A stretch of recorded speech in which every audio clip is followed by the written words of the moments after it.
Welcome to the online homework website. This is where you're going to be doing the majority of the work for the quarter, and I'm going to go through how to use the program just to give you an introduction. If you've used the program before, you do not need to register as a new student. You'll just sign in like you always have and then use the course ID and enrollment key I give you. However, if you've never registered as a new student, this is how you do it. You click on Register as a New Student. And I would highly recommend you just use the same username as you do at Big Bend. That way I can find you easier in the course and you don't have to think one up. Pick a password.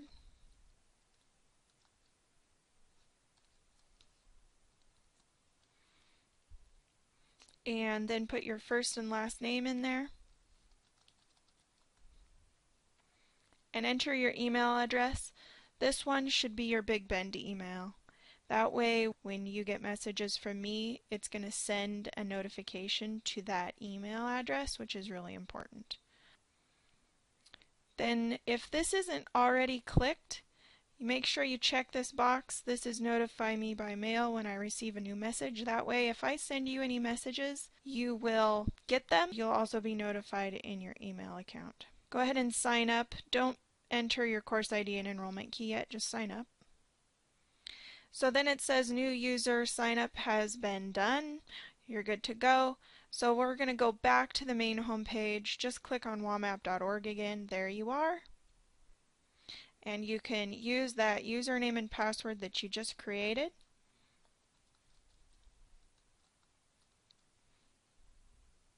And then when you go down here to accessibility, use either defaults or forced image-based display. If for any reason you're having trouble seeing graphs or images, it'd probably be good to choose forced image-based display. That way there's a much better chance of you being able to see the content. So this is what you'll see when you enroll. There are no courses currently in your Wamap account. So we're going to click on Enroll in a New Class. Your course ID and enrollment key are going to be specific to your class. We do not have the same course ID and enrollment key every quarter. This is going to change depending on what course you're enrolled in, and it changes every quarter actually. So you're going to log in with the little bubble course ID and enrollment key that pops up here at the bottom of this screen. These are going to give you the course ID and enrollment key specific to your course.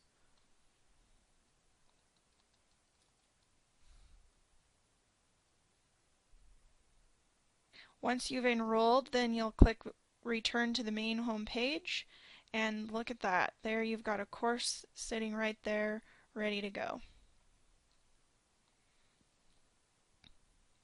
So this is what your course is going to look like. You're going to scroll down, introduce yourself to the class, and then start working on content. Right here you can see that Unit 7 is the beginning of Math 98, and for each class it will be different, but you'll go ahead and click on the first unit. Watch the videos if you're interested. I highly recommend you learn a little bit about online courses. But let's just get to the math content for now. Order of operations. I'm going to click on 7.1a, Order of Operations. You can watch the video. This will give you instruction on how to do the two problems here right after the video. The video is going to be the same as the workbook that you'll be purchasing. Once you've gone through the lecture notes, then you go to the questions and fill out the work in your workbook. That is part of your grade, and it is part of that recording that you will do for each test you take at home in Panopto.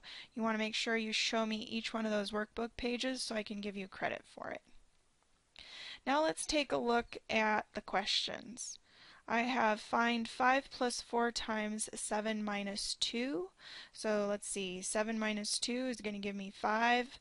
5 times 4 is 20, and then we'll add 5 to that. So 25. Let's go ahead and submit that and see what happens. When I enter that in, I get a score of 10 out of 10. That's great. That means you got full credit. Let's say you didn't get it correct and you want to try again. You get 3 attempts, and then if you don't get it on the third attempt, it will give you the solution to that problem, and you can go in and try a new problem. So you would say attempt similar problem, and that way you can still get 100% on your homework. Let's try number 2. 7 minus 4 is 3. 3 squared is 9. And then we've got 6 divided by 2 is 3. 3 plus 9 is 12. So we can type that in. It's a good idea if you're getting stuff that's really complicated to preview it first. Looks like that's what I wanted, so we'll go ahead and submit that. And sure enough, I've got 10 out of 10 on that one too. And then let's go back over to our main home page. Scroll down, and now I can work on the next one. You will want to complete at minimum one of these sections per day. So this would be section 1. I'm going to minimize that. So order of operations would be day 1.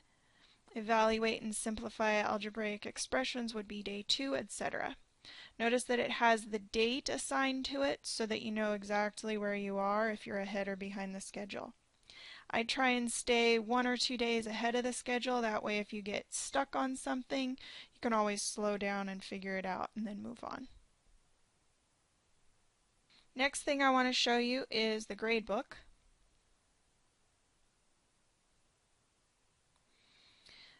This is going to show you all the coursework that you have done so far. I'm going to see if my homework that I attempted is going to show up here. Ah, there it is. 7.1a order of operations. I got 20 out of 20, so it's showing 100% on that homework section. I can also see what I got on my test in the gradebook, and I can see what my practice review assignments are, and it just is a great way to kind of see where I'm at. It also shows you every single homework assignment you're going to have to do for the whole quarter. Let's go down to the bottom here where we've got exams, the final A, final part B, the homework, and the weighted total. So you want to make sure that all your exams and your homework are at 75% by the time you're about ready to take the final. The final is part of your grade as well. You must receive a 65% on that final to be able to pass the class.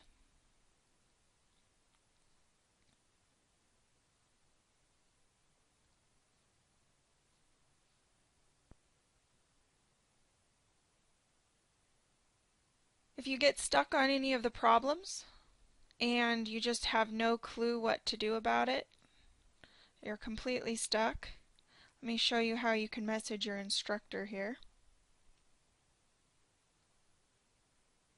We'll go back to the section where I was. Let's say you didn't remember your order of operations.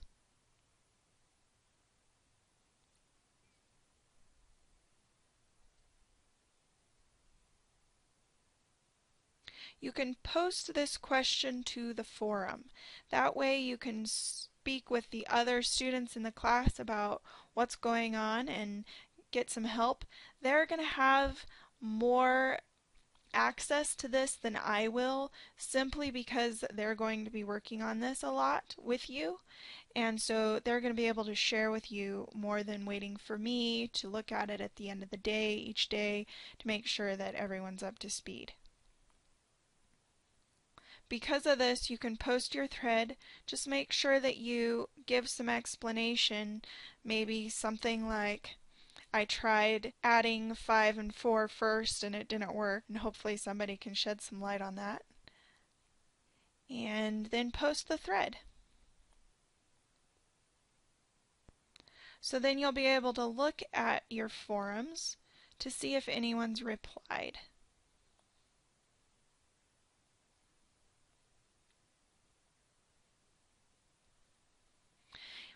When you're done, you can sign out right here. And it will also tell you right here on the front page whether you've got any new messages or any new forum posts. Let me know if you have any questions this quarter.